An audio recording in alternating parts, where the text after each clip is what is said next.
دا وخت موږ د چمن تر ټولو پر هغه رش والا روډ یا سړک باندې ولاړ یو چې د مال روډ په نامه باندې یادیږي.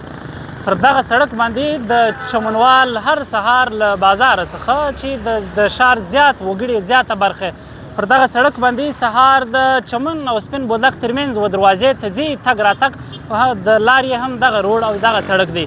خو د دغه سړک حالت تاسو په خپله لیدلی سئ چې پر دغه سړک د کډیانو د دوی د ماتوالي څه حالت دی، څه صورتحال دی.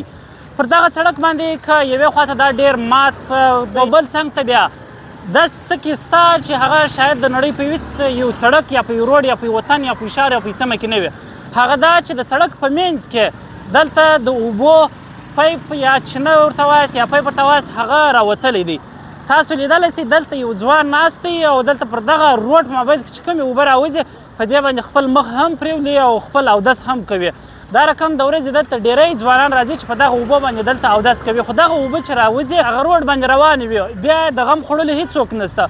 تر اوسه پورې د منسپل کارپوریشن له لورې څخه یا د ښار د دغه افسرانو چې پر دغه روډ باندې د دې کومه د ذمهواري ده د هغوی له لورې څخه تر اوسه پورې هیڅ نه دي سوي.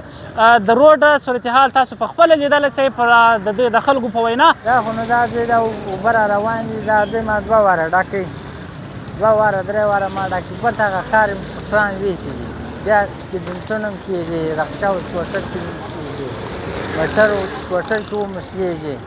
یو هغه بل ته وایي څه سترګې دې اخیستې، باره جنګ جوړ سي، افسه ماله سي، لاس خوږ سي. دغه ځای چې دی موږ یو 4-5 زرنجه ښار اړولي دي پر دا ځای باندې، او د چمن امین روډ دغه ځای دی.